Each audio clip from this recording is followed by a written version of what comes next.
Merci à toutes et à tous d'être venus pour cette nouvelle session, ce nouveau webinaire du programme achat circulaire et solidaire. Pour faciliter les interactions, n'oubliez pas donc d'indiquer votre nom, prénom et l'organisation à laquelle vous appartenez, de couper votre caméra et votre micro et n'hésitez pas à intervenir dans le chat si vous souhaitez poser des questions. Alors, le thème de ce webinaire méthodologique que nous avons organisé, c'est le thème du bâtiment de seconde œuvre. Je vous expliquerai un petit peu plus en détail ce que c'est juste après. Peut-être que vous connaissez déjà un petit peu comment se déroule la séance, mais je vous le rappelle quand même. On va d'abord décortiquer, analyser les enjeux autour de ce bâtiment de seconde œuvre et l'actualité réglementaire également. Ensuite, je vous présenterai quelques outils, quelques guides et des ressources pour vous permettre d'approfondir votre analyse autour de ce marché. Et puis enfin, je vous présenterai la fameuse grille méthodologique qui est une grille et l'outil principal hein, qui va vous aider à rendre votre marché plus circulaire. Alors, quels sont les enjeux autour du bâtiment de seconde œuvre? Déjà, on va essayer de définir qu'est-ce que le bâtiment de seconde œuvre. Alors, il fait partie du grand ensemble du BTP, hein, le bâtiment, le secteur du bâtiment et des travaux publics. On l'appelle aussi le secteur de la construction. Ce secteur, il regroupe donc les activités de conception, de construction, de rénovation de bâtiments de tout type et d'infrastructures. Nous, on va se concentrer sur le bâtiment puisque c'est quand même un peu plus simple et ça vous concerne beaucoup plus. Et on va surtout se concentrer sur le bâtiment de seconde œuvre. Le second œuvre, c'est quoi? Ça correspond à tous les travaux qui sont réalisés à la suite du gros œuvre lors de la construction d'un bâtiment, si la première partie, le gros œuvre, correspond à l'ossature de l'ouvrage, la seconde, elle concerne l'habitabilité. Donc, le second œuvre, il a pour fonction d'aménager et d'habiller la structure pour la rendre habitable. Ça correspond à quoi finalement le second œuvre concrètement? Ben, ça correspond à la charpente, aux couvertures, aux installations électriques, à la menuiserie, à la plâtrerie, à la plomberie et au revêtement des murs et des sols. Donc c'est beaucoup, beaucoup de domaines dans le secteur du bâtiment. Alors, quels sont les secteurs les plus importants de ce domaine du second œuvre? Eh bien, on a les secteurs de l'isolation thermique, très important en ce moment, avec une forte demande. On a le secteur du chauffage et de la climatisation, de l'installation électrique et de la plomberie, je vous l'ai dit. Le secteur des revêtements intérieurs et extérieurs. Et enfin, les portes, les peintures et les vitreries. Voilà, c'est les secteurs les plus importants de ce domaine du second œuvre. Et puis les matériaux les plus courants, ceux qu'on retrouve le plus aussi dans les déchets, ce sont le plâtre, la laine de verre, donc un isolant très commun, le verre, le bois et l'enduit. Quels sont les chiffres clés un petit peu du secteur de la construction? Alors là, du secteur de la construction au sens vraiment global du terme, pas du second œuvre, parce que les chiffres sont un peu plus discutés et complexes à trouver. Le secteur de la construction, c'est 170 milliards d'euros de chiffre d'affaires en 2021. C'est 240 millions de tonnes de déchets produits, ce qui correspond à 70% du tonnage total des déchets français, ce qui est absolument considérable. Cela correspond également à 44% de la consommation d'énergie en France et à 25% des émissions de CO2. Donc c'est un secteur absolument essentiel à traiter dans le domaine de la transition écologique. Je vous ai mis un petit tableau pour vous illustrer le poids de la construction dans les déchets en France. Si vous regardez l'ensemble, tout en bas à droite, l'ensemble des déchets produits en France, c'est 342 millions de tonnes. Donc c'était en 2018, mais on est à peu près sur la même tendance en 2000, enfin sur les années suivantes. Et on voit que la construction, c'est un domaine du coup qui représente près de 240 millions de tonnes de déchets. Des déchets qui sont en général des déchets minéraux, bien évidemment. En revanche, les déchets du second œuvre sont souvent plus complexes et donc nécessitent un traitement plus fin. Excusez-moi. Voilà. Alors, quels sont les grands enjeux autour du second œuvre? Les grands enjeux autour du second œuvre, principalement, je viens de vous le dire, c'est la réduction du volume de déchets, puisque les déchets du bâtiment sont extrêmement nombreux, les déchets du second œuvre sont moins nombreux, mais sont plus complexes à traiter, vont donc nécessiter un traitement plus fin.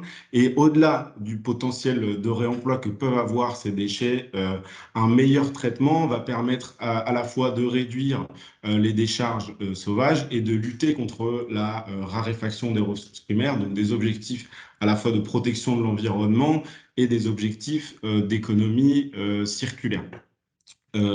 Pour permettre cette réduction du volume de déchets, le principal levier, je vous en reparlerai plusieurs fois, ça va être le développement du réemploi. Le principal angle d'économie circulaire dans ce secteur-là, c'est le développement du réemploi et la massification du recours à ce type de produit, mais en boucle courte, hein. Il faut vraiment insister sur le caractère local et localisé de ces produits, notamment parce que c'est un volet qui va être très intensif en emploi et qui peut être donc intéressant pour le développement économique et social d'un territoire. Donc en tant qu'acheteur, vous pouvez, ça va sans doute vous intéresser. Et le réemploi actuellement ne concerne qu'environ 1% des matériaux, ce qui n'est pas énorme et on voit qu'il y a un vrai potentiel. Et puis enfin, alors là, un enjeu un peu plus large autour du second œuvre, c'est bien évidemment d'améliorer la qualité des matériaux à travers l'utilisation de matériaux plus écologiques et biosourcés. Alors, on va voir quels sont les freins au développement du réemploi, qui est donc ce que je vous disais avant, le levier le plus important autour d'une stratégie d'économie circulaire sur cette question du BTP, du bâtiment et du bâtiment de seconde œuvre. Eh bien, en fait, principalement, il y a une culture du réemploi qui est assez peu développée dans le secteur du BTP et les étapes essentielles qui permettent d'identifier les gisements de matériaux qui vont être réemployables, à la fois en qualité et en quantité, sont souvent vus par les acteurs du BTP comme une contrainte et un gadget. Je pense notamment aux étapes en amont, des étapes de diagnostic qui vont permettre d'identifier des ressources réemployables. Elles sont rarement prises au sérieux par les acteurs du BTP. Pas encore, pas assez, pas suffisamment. Et puis il y a aussi la méfiance des acheteurs, mine de rien. C'est quelque chose d'assez important. Il va falloir que les acheteurs acceptent aussi de revoir leurs habitudes d'achat. Il y a un gros enjeu qui est l'enjeu de la qualité perçue, c'est-à-dire que l'acheteur va se dire que s'il achète un produit réemployé, ce produit sera nécessairement plus dégradé, moins performant. Et à ce sujet, le CSTB, donc le Centre scientifique et technique du bâtiment, travaille sur des certifications pour justement rassurer les acheteurs sur la qualité de ces matériaux. Il y a un autre frein aussi qui est que la filière est pour l'instant assez peu structurée et que les fournisseurs de solutions, hein, que ce soit en matière de diagnostic ou de solutions opérationnelles, sont encore assez peu nombreux. Et puis là, pour finir sur une note un petit peu plus positive en faveur du réemploi, la hausse des coûts, alors bon, bien malgré nous, la hausse des coûts des matériaux va sans doute être une occasion là, de revoir nos stratégies en matière d'économie circulaire dans le BTP, puisque certains matériaux neufs sont en pénurie et les coûts explosent principalement aux différentes crises que nous connaissons, et ça va sans doute permettre un changement plus rapide de nos pratiques. Alors, quelle est l'actualité réglementaire autour du secteur du bâtiment? On a la loi AGEC qui est venue poser des très grands principes, notamment la REP. La REP bâtiment, je ne sais pas si vous en avez entendu parler, mais c'est une REP très importante qui fait l'objet de beaucoup de débats ces derniers temps. Elle va être déployée progressivement dans les prochaines années et elle va couvrir un périmètre extrêmement large et elle aura donc un budget conséquent. Elle couvrira 42 millions de tonnes de déchets, hein, ce qui est rapporté au total des déchets français est quand même assez considérable. Donc ça sera 42 millions de tonnes de déchets par an et son budget sera de près de 3 milliards d'euros. Elle concernera donc principalement des déchets professionnels du gros œuvre et du second œuvre, mais elle exclura, et c'est important à noter, les déchets de travaux publics. Pour mettre en musique cette REP, il va y avoir, pour l'instant, il y a 4 éco-organismes qui ont été agréés il y a quelques jours de cela, et ils auront la charge de mettre en place cette REP avec des spécialisations selon les éco-organismes. Valobat, par exemple, sera plus spécialisé sur les déchets inertes, et Ecomobilier se place plutôt sur le secteur du second œuvre. Alors, cette REP, elle fixe des objectifs de réemploi et de réutilisation des matériaux issus du BTP, enfin issus du bâtiment, pardon, des chiffres qui peuvent paraître assez faibles, hein, 2% en 2024 et 5% en 2027, mais ce sont des chiffres qui représentent tout de même un défi pour les acteurs économiques pour les mettre en œuvre de manière opérationnelle. On a aussi d'autres objectifs, un objectif de taux de collecte et de recyclage des matériaux qui est fixé à 45% à compter de 2027 et un objectif de taux de collecte et de valorisation des déchets à 90% à compter de 2027. Il y a un outil qui va être très utile pour la mise en place de cette REP et le développement notamment du réemploi et de la bonne gestion de la ressource dans le BTP, c'est le diagnostic PEMD. Le diagnostic produits, équipements, matériaux, déchets, qui est en fait un diagnostic des ressources que le maître d'œuvre va devoir, le maître d'ouvrage, pardon, va devoir réaliser en amont du chantier de rénovation ou de réhabilitation pour identifier les matériaux qui vont être réutilisables et réemployables. Alors pour l'instant, donc comme je vous l'ai dit, c'est à la charge du maître d'ouvrage et ça n'est pas soumis à sanction, ce qui peut en limiter l'efficacité et c'est une critique qu'on peut faire sur ce diagnostic qui est, comme je vous le disais un petit peu plus en amont, fait partie des outils qui sont encore considérés comme gadgets et pas très utiles par les acteurs du BTP. Et puis enfin, sur cette REP, il va y avoir un enjeu qui va être très important. Il va falloir suivre au fil des années et de son déploiement.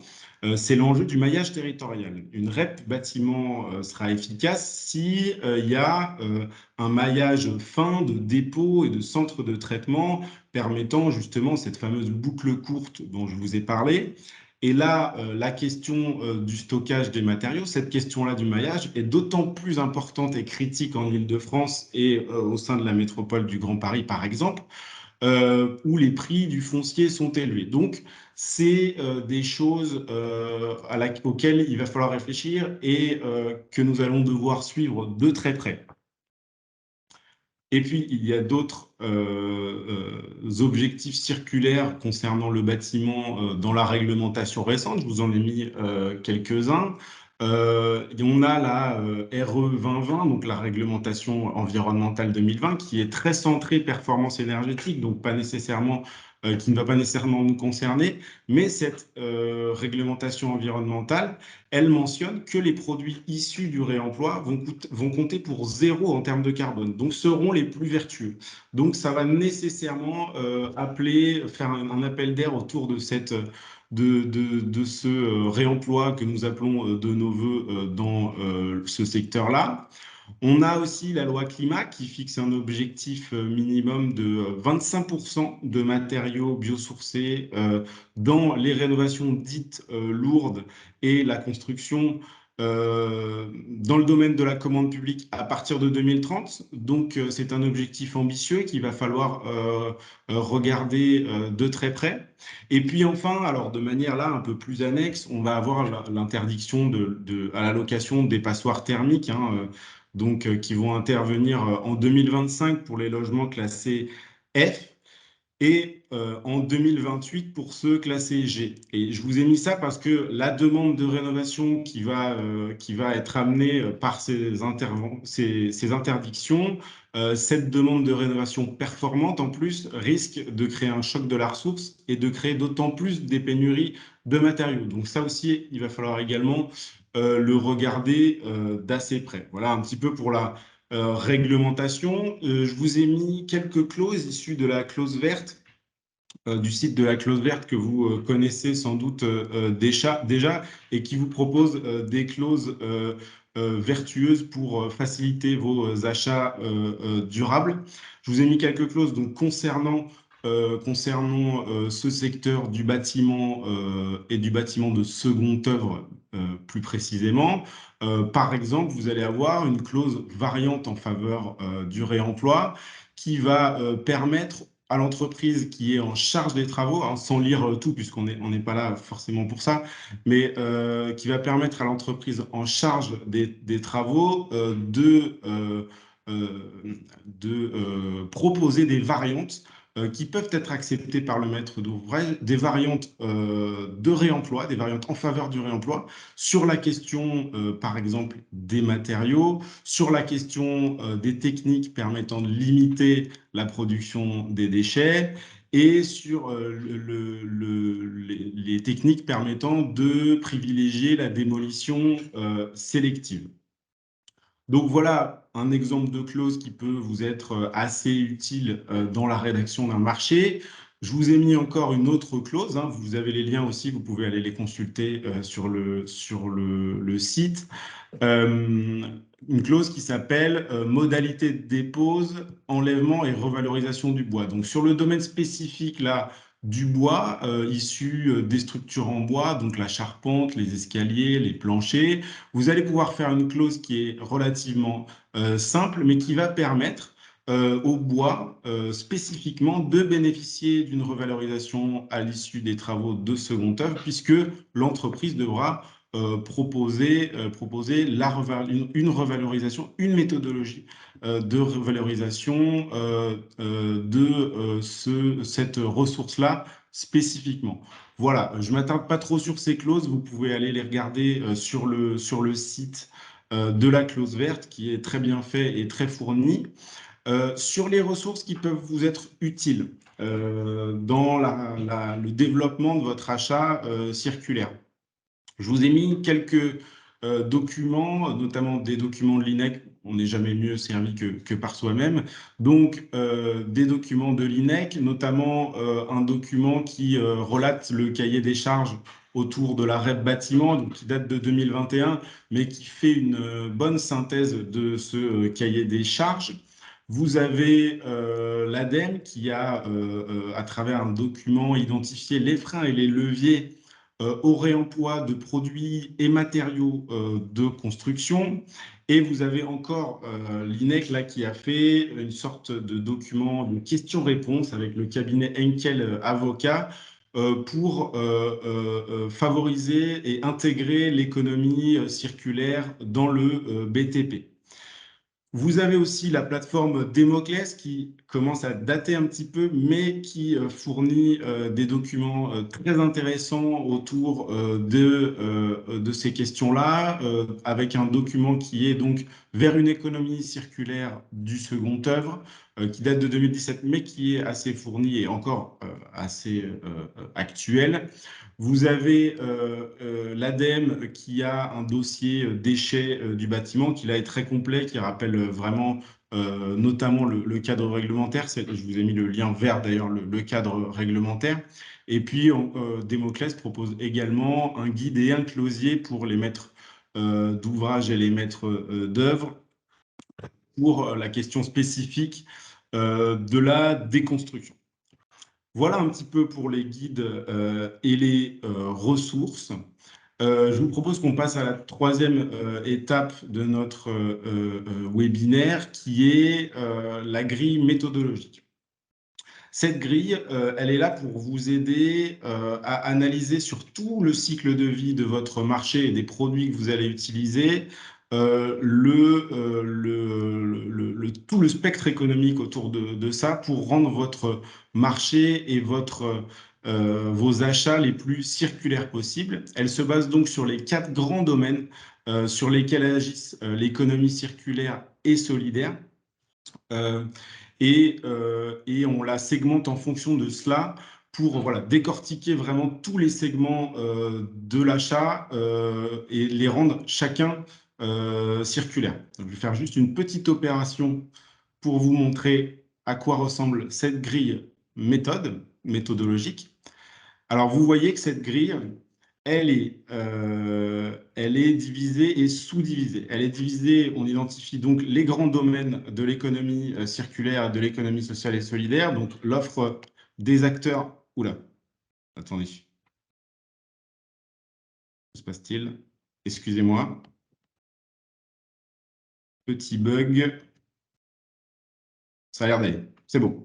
Alors, reprenons. Donc, vous voyez, cette grille, elle est assez fournie, hein, mais je vais vous expliquer en détail de quoi est-ce qu'il s'agit. Alors, attendez, on me met que la vidéo ne fonctionne pas. Est-ce que quelqu'un peut me confirmer que la vidéo fonctionne? Ton image est givrée, Hugo. Pardon? Ton image est bloquée, figée. Ah. Et là, quand je la bouge, ça marche?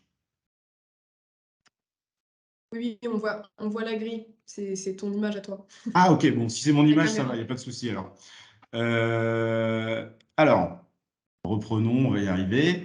Alors, donc vous voyez, cette grille méthodologique, elle est divisée donc selon les grands domaines de l'économie circulaire et de l'économie sociale et solidaire. Donc, on a l'offre des acteurs économiques, on a la demande et le comportement des consommateurs, on a la gestion des déchets et enfin la question de l'achat solidaire. Sur ces grands domaines, on va mobiliser des piliers qui sont les piliers classiques de l'achat circulaire et solidaire. Et ces piliers-là vont être divisés en sous-thématiques. Ces sous-thématiques, elles sont importantes parce qu'elles vont vous permettre d'identifier où appuyer la stratégie circulaire de votre marché. Où est-ce que vous allez pouvoir rendre votre marché le plus vertueux possible parce qu'en fait, elles ne sont pas toutes pertinentes en fonction du marché. Ça va dépendre. Sur un marché de BTP, c'est pas la même chose qu'un marché de fourniture, par exemple. Donc, toutes ces sous-thématiques, elles sont générales. Et après, on va venir compléter chacune de ces sous-thématiques et essayer d'identifier lesquelles sont les plus pertinentes pour notre marché, en l'occurrence sur le marché de BTP. Donc là, par exemple, sur l'extraction des matières premières, c'est quelque chose d'important, mais ce n'est pas forcément le plus essentiel.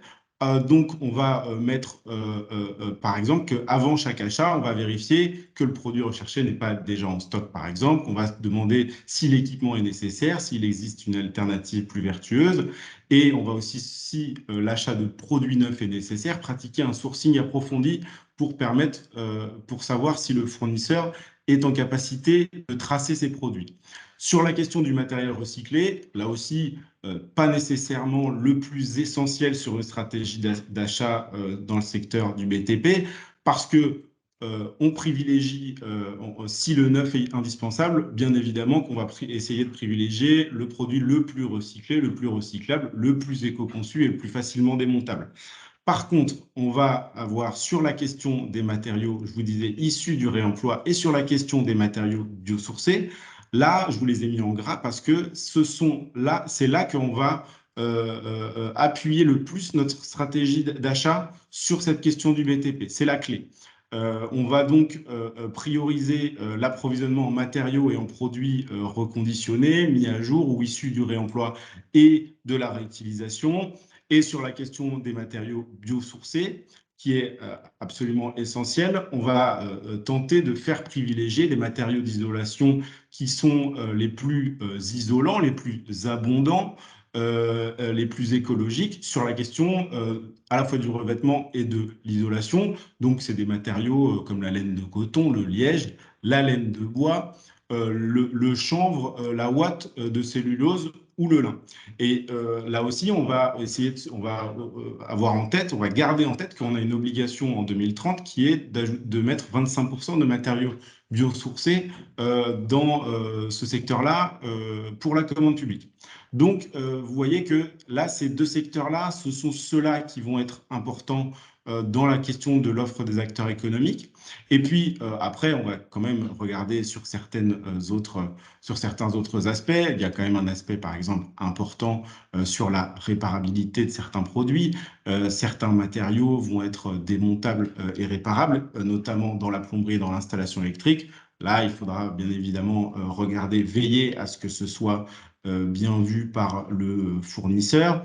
Et puis certains revêtements, comme le parquet ou le carrelage, peuvent être démontables et réparables. Sur la question du processus de production, le bâtiment étant un secteur très émetteur de gaz à effet de serre et consommateur d'eau, de ressources et d'énergie, c'est une étape qui va surtout nous indiquer qu'il est nécessaire de limiter nos achats de produits neufs et de passer le plus possible par du réemploi et de la réutilisation. Donc c'est une étape qui va nous renvoyer à ça et va souligner que ces deux étapes-là sont parmi les plus importantes. Et puis je vous parlais de la fameuse boucle courte. Sur les questions de livraison, il est important de privilégier des matériaux qui vont venir de solutions de proximité.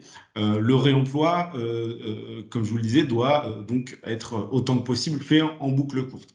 Et puis sur les modes de transport, bien évidemment, bon, ben là, on va privilégier les moins émetteurs de gaz à effet de serre. Et vous voyez, par exemple, sur la question de l'économie de l'usage, de l'économie de la fonctionnalité, ou là, sur la question de l'UIT, j'ai estimé que c'était assez peu pertinent dans ce domaine-là. Et donc, on n'est pas obligé de remplir toutes les cases nécessairement. En revanche, sur la question de la consommation énergétique, ben, la finalité de nos travaux de seconde œuvre, ça va être de réduire le plus possible la consommation énergétique du bâtiment. Donc, je vous ai remis, et c'est vous dire à quel point c'est important, qu'il faut privilégier des matériaux abondants, écologiques pour le revêtement et l'isolation. Mais aussi sur la question de l'installation électrique, et là on va se poser une vraie question, la question de l'installation électrique et de la plomberie, certains matériaux neufs vont être plus économes en énergie. Donc, en fait, le réemploi n'est pas nécessairement la solution la plus vertueuse partout dans le BTP de seconde œuvre, mais par contre, on va quand même essayer sur ces domaines spécifiques d'installation électrique et de plomberie, de répondre aux critères stricts énoncés plus haut, des critères écologiques qui font que ces produits neufs seront tout de même extrêmement vertueux et on va privilégier ceux qui sont les plus économes en énergie. Enfin, sur les questions ben voilà, de réparation, je vous en ai parlé déjà, on va essayer de, par exemple, choisir les matériaux les plus réparables possibles. Sur la question du réemploi, on va essayer de trouver des solutions pour réemployer le plus possible notre produit, notre bien. Et en fait, on va le réemployer dans des solutions qui sont interne ou externe. Le problème, c'est qu'on a un régime du don qui est très complexe pour les collectivités, je pense que vous le savez, et qui fait que ça peut être compliqué de donner au-delà d'une certaine limite des produits issus d'un chantier. Et donc, moi, ce que je propose là pour augmenter le potentiel de réutilisation des produits et des ressources, c'est de rendre systématique et approfondi ce fameux diagnostic PEMD, diagnostic ressources, pour valoriser les gisements au maximum et permettre une revente plus facile des matériaux. Donc, on va à la fois, en plus, faire une opération économique qui sera peut-être intéressante. Donc, c'est quelque chose qui est important. Et sur la réutilisation du produit en interne, là aussi, ça va être quelque chose d'important dans votre stratégie. Et donc, comme je vous le disais, on va essayer d'identifier les matériaux en amont d'un chantier pour une éventuelle réutilisation, donc à travers notamment ce diagnostic PEMD. Par contre, si c'est en interne, à l'intérieur de vos services, il va falloir une forte communication entre les services pour savoir où sont les besoins, où sont les demandes, qui peut offrir quoi. Donc, ça nécessite voilà, une forte communication et c'est à noter, c'est à prendre en compte dans votre stratégie. Et puis, sur les questions de gestion du produit en fin de vie, donc à la fois pour le recyclage et la valorisation, là, vous devrez faire appel à un éco-organisme pour la gestion de ces déchets-là. Donc, les éco-organismes, je vous les ai déjà cités, Valdelia, Valobat, Éco-Minéraux et Éco-Mobilier. Et enfin, sur la question du don, je vous en ai déjà parlé un petit peu plus avant. Donc, il faut faire attention sur cette question du don. C'est pour ça que ce n'est pas nécessairement encore quelque chose de très mature et donc qui sera très mature dans votre stratégie d'achat. La question, elle est juridiquement complexe pour les collectivités et c'est un peu dommage parce qu'il y a un vrai potentiel dans le domaine du second œuvre, mais on pourra en reparler. Je laisse la parole à Eva pour nous parler des questions d'achat solidaire.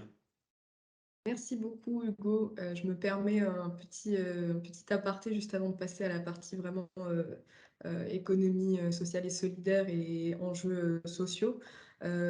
Simplement pour vous dire et faire une petite auto-promo de la Maison des Canaux, qui est vraiment une vitrine de l'économie circulaire en matière de seconde œuvre et de fourniture de mobilier.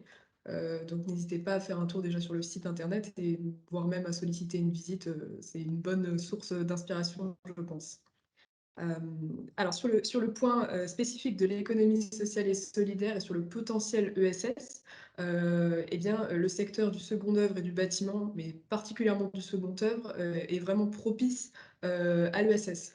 Et ce pour différentes raisons, puisque l'ESS en fait va conjuguer différents enjeux et répondre à différents enjeux. On l'a bien vu sur différents webinaires, l'ESS est souvent présente sur les sujets d'économie circulaire et en fait vient adresser ces sujets en se positionnant sur tout ce qui est voilà, gestion de la fin de vie, éco-construction, éco-conception, etc. Mais également, l'économie sociale et solidaire va adresser un enjeu qui est très important en matière de main-d'œuvre, puisqu'elle va tenter de répondre à cette pénurie de main-d'œuvre que connaît un petit peu le secteur du bâtiment. Et donc, on va retrouver différents statuts de l'ESS sur les sujets de seconde œuvre, avec notamment les coopératives. Pour information, en 2018, on pouvait compter 764 coopératives dans le secteur de la construction, qui se sont réparties avec 27% sur le gros œuvre, mais également 27% sur tout ce qui était isolation et électricité et 23% sur tout ce qui était menuiserie, vitrerie et sol. Donc vraiment, les coopératives, elles occupent une place très importante parmi les acteurs de l'ESS pour adresser ces sujets de seconde œuvre. Pardon. Le deuxième acteur qu'on va retrouver massivement parmi les statuts de l'ESS, ça va être les SIAE, donc les structures de l'insertion par l'activité économique, qui vont pouvoir se positionner sur différents types d'activités du second œuvre, à savoir la manutention, Également le curage avec un petit point de vigilance, évidemment sur tout ce qui touche, à l'amiante et au désamiantage, qui nécessite, évidemment une expertise et un savoir-faire, important et souvent l'insertion n'est pas présente, sur ce sujet-là.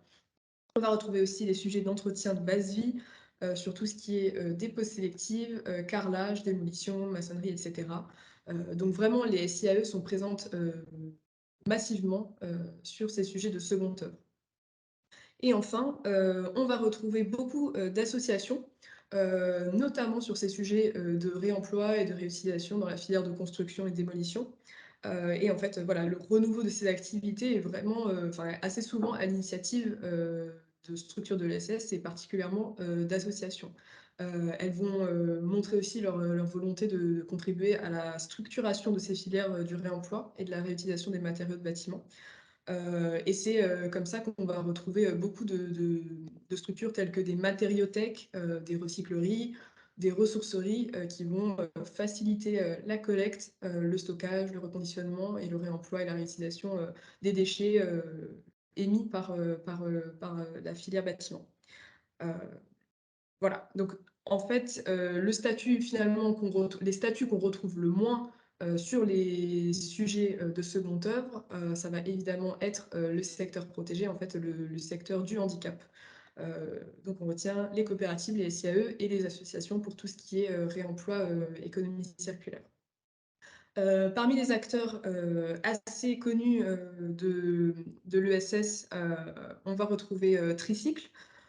C'est une entreprise d'insertion, et parmi, leurs effectifs, donc la moitié, sont des employés en CDDI, donc ce sont des, CDD d'insertion. Hem Et ils ont, différentes, filiales. Alors je ne sais pas si c'est exactement des filiales en tant que telles, mais en tout cas, ils ont différentes activités avec, Tricycle Environnement, par exemple, qui fait de la collecte et de la valorisation de déchets pour les chantiers, les bureaux, enfin voilà, sur beaucoup de types de chantiers. On va retrouver Tricycle Curage, voilà, également Tricycle Office, qui est pour tout ce qui est, fourniture de mobilier. On fera une session spécifique sur le mobilier en économie circulaire, donc on en reparlera certainement. Mais voilà, ils sont très, très présents, ils sont, situés en Île-de-France, mais ils ont une action, il me semble, nationale et je pense que ça fera partie des portraits d'acteurs qui seront un peu approfondis, lors du prochain webinaire. Et on retrouve également, Eureka Service, qui est une entreprise, d'insertion, voilà, qui fait plutôt, de la mise à disposition, de salariés pour des missions de travail ponctuelles, telles que de la manutention, des petits travaux sur chantier, et de l'aide sur les chantiers. Voilà. Heu, je ne m'attarde pas, sur les acteurs. Comme je le disais, on aura un webinaire dédié, à des retours d'expérience, acheteurs, mais également à la présentation de portraits d'acteurs de l'ESS. Sur les enjeux sociaux, je voulais pointer, le fait que voilà, c'était, quand même, encore le secteur du bâtiment, un milieu qui était, encore très masculin. Ça évolue un petit peu, il y a des améliorations, sur la féminisation de ces métiers-là. Pour autant, là, on retrouve des femmes, ça reste plutôt sur les fonctions administratives, évidemment. Et pour tout ce qui est, enjeux d'égalité femmes-hommes et intégration de ces enjeux, je sais que c'est une question qui est complexe, dans les marchés publics, mais je vous invite à consulter, le guide sur les aspects sociaux de la commande publique qui a été mis à jour, très récemment et qui dédie en fait, tout un chapitre, à ce sujet-là, pas spécifiquement pour le second œuvre et le BTP, mais, de manière générale, qui donne beaucoup de recommandations, pour adresser cet enjeu social-là. Et puis je voulais également me focaliser sur, l'enjeu de la santé-sécurité au travail puisque, le secteur du BTP au sens large, donc c'est pas propre au second œuvre, mais au secteur du BTP au sens large, est, l'un des secteurs les plus, dangereux, si je peux dire, pour, les travailleurs puisque, il représente à lui seul 18 des accidents avec arrêt de travail. Heu donc, il y a beaucoup de choses, à mettre en place, pour, limiter les risques SST.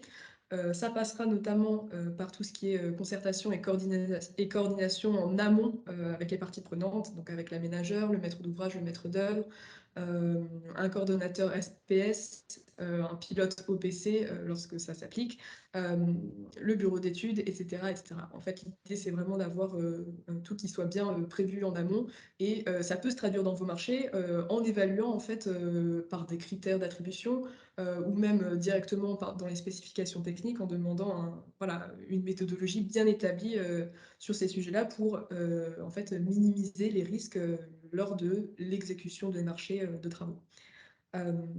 Voilà, sur la partie vraiment analyse des enjeux ESS et enjeux sociaux.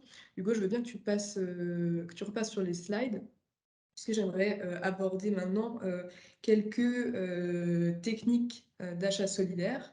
Et la première chose que je voulais aborder, je ne sais pas si tout le monde est informé, mais dans le cadre de la crise Covid, évidemment, il y a un dispositif qui a été mis en place qui est en fait le rehaussement du seuil pour les marchés de travaux, donc pour les marchés sans publicité ni mise en concurrence. Donc jusqu'à fin 2022, le seuil n'est pas de 40 000 euros comme pour, enfin, voilà, pour tous les autres marchés, mais bien de 100 000 euros pour les marchés travaux. Donc c'est intéressant pour favoriser en fait, enfin pour faciliter l'accès à la commande publique pour les petites entreprises et spécifiquement pour les entreprises de l'ESS. Voilà, les procédures très lourdes, voilà, des procédures formalisées, des procédures adaptées, ça peut être un frein pour l'accès à la commande publique, évidemment. Voilà, donc sur vraiment le processus d'achat, quels vont être les leviers à la disposition des acheteurs pour intégrer de l'ESS? Eh bien, le premier, ça va être de re-questionner peut-être la définition des besoins en interrogeant le sujet de la fin de vie des matériaux et ça va évidemment permettre d'adresser aussi le sujet de l'économie circulaire, du réemploi, etc. Donc ça, c'est un premier point qui peut être très technique et du coup, je vous renvoie aussi et surtout à tous les éléments qui ont été dispensés par Hugo aujourd'hui. De manière beaucoup plus facile, on va pouvoir mettre en place des clauses sociales importantes. Vous l'aurez compris, je vous disais tout à l'heure que les SIAE, donc les structures d'insertion par l'activité économique, étaient très présentes sur les secteurs du BTP. Ça implique qu'on peut fixer des clauses sociales importantes, donc avec un grand volume d'heures sur un grand nombre de segments d'achat du second œuvre. De la même façon, les marchés réservés sont tout à fait possibles en les restreignant évidemment au SIAE. Je vous disais tout à l'heure qu'il y avait très peu de structures du secteur du handicap, donc faire un marché réservé au secteur du handicap ou réservé SIAE et handicap, ça n'a pas beaucoup de sens. Par contre, les SIAE seront tout à fait en mesure de se positionner sur ces segments du second œuvre. Évidemment, toujours à mettre en perspective d'un sourcing territorialisé afin de s'assurer qu'on n'ait pas un marché infructueux. Mais de manière générale, les SIAE sont en capacité d'adresser les besoins du second œuvre. En ce qui concerne l'allotissement, qui est évidemment obligatoire, on va pouvoir allotir par type de travaux. Et je le précisais tout à l'heure, pour tout ce qui est désamiantage, on va pouvoir isoler le désamiantage qui peut être problématique dans l'exécution pour les SIAE qui ne sont pas forcément techniquement habilités pour le faire. Ensuite, pour tout ce qui est marché dont l'objet est l'insertion. Alors, c'est assez technique. D'ailleurs, dans le cadre des webinaires du programme achat, on n'en a jamais vraiment parlé pour le promouvoir, mais il faut savoir que c'est une possibilité qui vous est donnée dans le cadre des contrats, enfin, dans le cadre de la commande publique, où l'objet du marché va réellement être l'insertion sociale et non pas la réalisation de travaux. Donc il faut être vigilant avec ce levier juridique-là et à ce titre, moi je vous invite à vous faire accompagner par un service juridique, donc par service de la commande publique et par les facilitateurs qui pourront aussi vous accompagner sur vraiment tout l'aspect insertion sociale. Et je recommande éventuellement de tester ce dispositif plutôt pour des marchés dont l'exécution technique est peu complexe, puisque enfin, voilà, l'exécution vraiment de travaux ne fait pas l'objet du marché, mais c'est bien l'insertion qui est objet du marché. Voilà. Pour autant, je pense que c'est quelque chose qui peut être faisable, étant donné que l'ESS se positionne massivement sur ces sujets de second œuvre. Voilà. Enfin, sur les critères de sélection des offres, de la même façon que, enfin, pour tous les marchés où on va pouvoir mettre en place une clause sociale importante, on va pouvoir aussi juger dans les critères d'attribution du marché la démarche d'insertion. Et ça peut être l'occasion de fournir éventuellement un cadre de mémoire sociale, c'est-à-dire un cadre qui va vraiment permettre aux différents candidats de justifier de leur démarche d'insertion sociale et de la manière dont ils s'y prennent et de pouvoir juger l'offre la plus performante sur ce plan-là. Et enfin, un point qui pourrait ne pas sembler être un élément d'achat socialement responsable, mais qui quand même est très important, puisque je vous le disais, un des enjeux principaux dans le cadre des marchés, enfin en tout cas dans le cadre des travaux et du second œuvre, ça va être tout ce qui touche au risque SST. Et donc, avoir un critère qui porte sur la technique et donc la méthodologie vraiment de ce pan de coordination des différents travaux et des différentes activités pendant l'exécution des travaux, ça va permettre en fait de limiter massivement les risques d'accidents sur les chantiers. Donc c'est important de le prendre en compte dans le cadre de la passation de vos marchés. Voilà pour tout ce qui est technique d'achat solidaire. Petit rappel des différents modules que l'on met à disposition dans le cadre du programme Achat circulaire et solidaire. Vous avez des conseils minutes qui sont disponibles tous les vendredis entre 10h et 11h. C'est donc une permanence qu'on met en place pour adresser vos questions et vos problématiques qui sont très spécifiques. Vous avez un lien d'inscription Calendly qui nous permet de réserver directement dans nos agendas un créneau de 30 minutes entre 10h et 11h tous les vendredis. On recommande quand même que vous ayez bien ciblé de quoi vous souhaitez échanger pendant ce créneau de 30 minutes, puisque vous vous rendez bien compte que c'est relativement court, donc il faut être voilà, efficace. N'hésitez pas à nous donner quelques éléments en amont du conseil minute, comme ça on peut voilà, traiter le sujet spécifique pendant cette demi-heure-là ensemble, et ça peut être l'occasion de voilà, mûrir votre projet d'achat en vue des sessions de groupe de travail, qui est donc l'autre module qu'on vous propose. Donc les groupes de travail, ce sont des sessions de 3 heures qui sont réparties sur l'année, où on essaie de rassembler un groupe de 3 à 6 personnes, et spécifiquement pour les participants qui ont un projet d'achat déjà bien établi, dans lequel ils souhaitent intégrer de l'économie circulaire et de l'économie sociale et solidaire.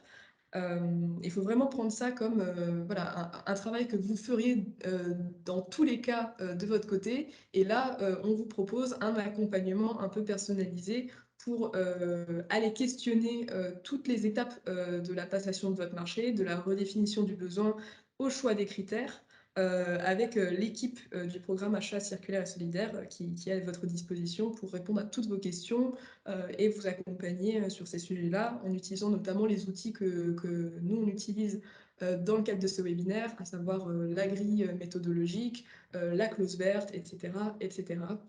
Donc c'est vraiment très bénéfique pour vous. Vous ressortez de ces sessions avec normalement plus d'éléments pour pouvoir travailler en profondeur votre marché sur les volets circulaires et solidaires. Voilà, je crois que... Ah oui, les prochaines étapes. Donc le prochain webinaire aura lieu le 8 novembre, portera également sur la thématique second œuvre, où on accueillera différents acteurs, notamment des acheteurs, qui nous présenteront des retours d'expérience et voilà, nous présenterons des marchés un peu exemplaires sur le sujet du second œuvre.